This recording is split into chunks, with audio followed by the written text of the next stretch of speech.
That's why 1 John 4 can say God is love.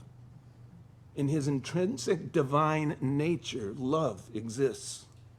The oneness of marriage between two people is meant to reflect that in a vastly reduced sense, but it does give expression to a oneness between a plurality, as God is revealed in Scripture.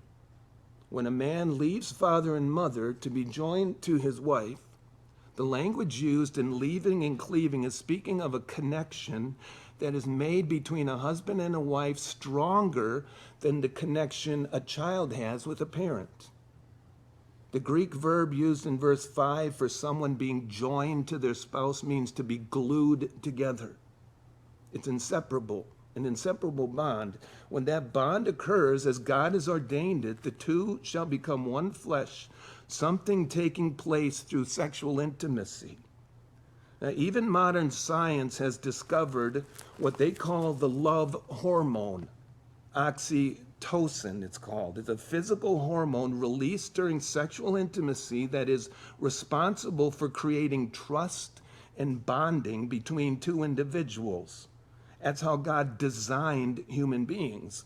Unfortunately, the release of oxytocin is associated with any and every form of sexual behavior, whether it's within this marriage bond God created or not. So even pornography is able to cause the release of oxytocin and actually harm the marriage bond, destroying the trust that is meant to occur between a husband and wife. So be very careful. Studies done in the University of California, San Francisco, show that sex apart from marriage will decrease a man's ability to bond as God intended with his wife after marriage, and will even decrease a desire for marriage in the first place.